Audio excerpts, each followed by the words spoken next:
So indicators, we don't use them a lot, but still you need to know or should know the basics about them. There are some basic oscillators.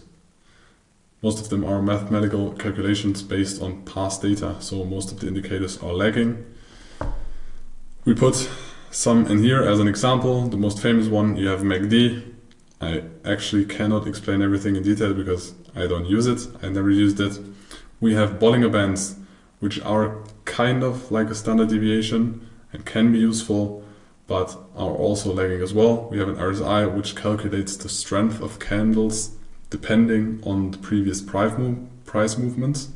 So it just puts something in relation, so it's relative strength index, how strength is, or how strong is the market really. And we have basic EMAs. So EMAs are exponential moving averages, so they just calculate an average out of time span XYZ. And we also have the VWAP, so volume weighted average price, which is an indicator we sometimes use. It's the average price of the session, or could also be a week or a month, taking into account the volume. So this is not just the different calculations on time span XYZ, it is calculation on where is the average volume. So where is the middle or the fair price of the session, you calculate the VWAP.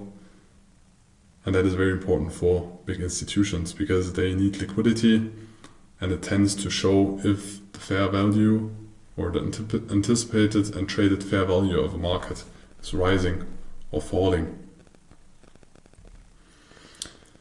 So it is an important institutional reference. Like I said, big institutions are looking for liquidity because they have bigger orders than there's liquidity in the market, so they search for liquidity, and the VWAP can be a good indication because we already learned in the value area, which most of the time is close to the VWAP, there is most interest to trade, so most liquidity.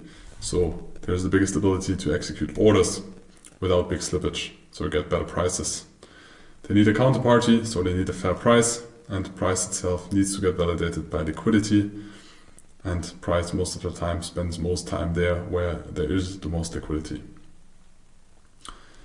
The more volume, so the more shares or contracts are exchanged on the price level, the more this price level is accepted, which are also the price levels most of the times closer to the VWAP.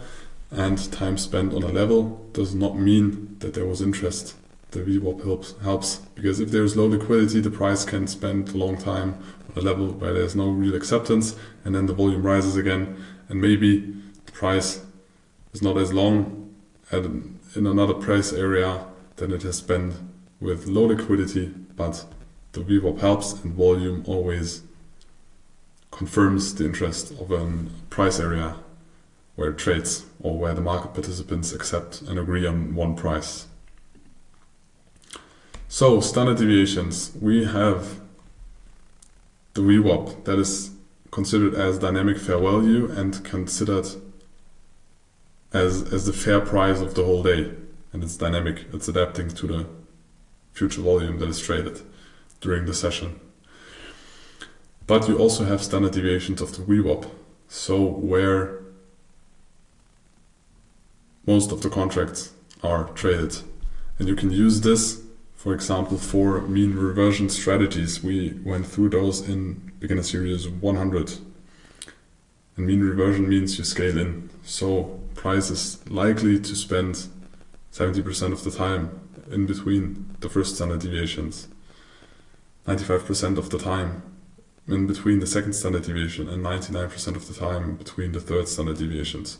So you can use this for mean reversion strategies, for example, or to qualify or identify how extensive or how unusual or uncommon a price movement in a market is. That's the basics about VWAP.